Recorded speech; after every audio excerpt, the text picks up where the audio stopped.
What up, y'all? It's your boy Luke Thomas MY back here today with another unboxing video for you. This is another one that I'm doing from Jamie's house, just like the neon yellow Nintendo Switch Joy-Cons.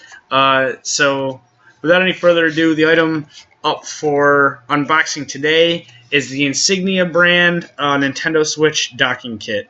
Now, the official Nintendo brand dock kit is like $90 for some reason. It just comes with a power cord, a dock, and an HDMI cable, which is exactly what this comes with.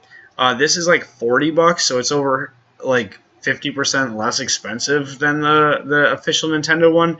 And when you really do the math about what comes in the box with the Switch, it almost really doesn't start to make sense. Like if you really think about the price of the Joy-Cons, the price of what they sell each individual piece for, it would cost you more to buy all that stuff than it would cost you just to buy another Nintendo Switch. So it almost makes more sense, like if you wanted a second Switch dock, just to buy a second Switch over buying the actual docking kit. So because of their dumb pricing, I held out for an off-brand third-party company like this to come out with their own solution, and this one seems to be just as good as any of the other ones out there that are doing it right now. There's really not a lot, though. It's pretty much just this and Nyko from what I've seen. And then there's like a bunch of like Chinese brand ones that'll like just plug into the Type-C port and let you output to HDMI. But yeah, without any further ado, I'm going to go ahead and cut this thing open and check out what's in the box and how it differs from the official Nintendo dock. Alright, so we got the actual dock piece here. Inside of the box you get an HDMI cable. I don't know how long it is, probably like 4 to 6 feet I would imagine. It doesn't look that long, but it's also not like tiny. You're not going to be struggling to reach the TV with that as long as you can set it somewhere relatively close.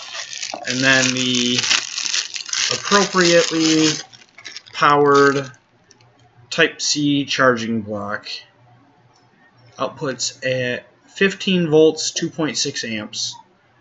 It should be enough to power the Switch properly, just like the official one. So pretty big block there, but it's not wide. So they're being really smart about that nowadays. Like if you have like a power strip, a lot of these newer blocks aren't like wide enough where they'll block the other outlets. So that's pretty cool. I know that's the case at least with the official Nintendo one. It looks like that's the case with this one as well. And then you get a little user manual in Spanish and English. It comes with 2. Most products don't even come with 1 user manual anymore. That's crazy. So yeah, talks about all the different voltages and wattages, and shows you how to set it up and how to dock your Switch. It's pretty cool. Let you guys check that out for a second. So yeah, the actual dock. Dude, can I see my Switch for a second?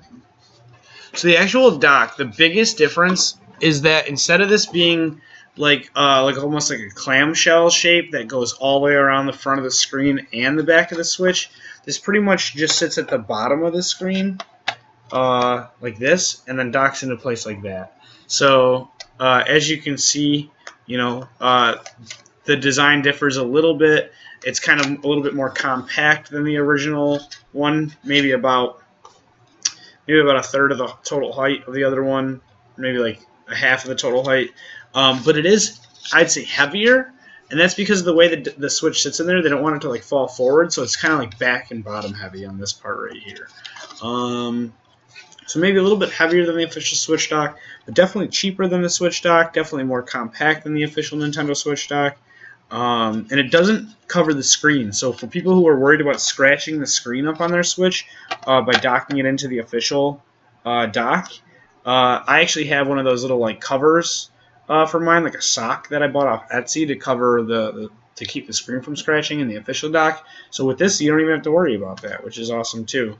So yeah, between the price point, some of the little modifications they've made, and how compact it is to keep on maybe like at that secondary entertainment stand, or at like your girlfriend's house, or at grandma and grandpa's house, or at your one of your other parents' house. Like, if you usually say you're at the one parent's house, you want to keep one of these at the other parent's, and they've been kind of scoffing at the $90 price tag of a second dock.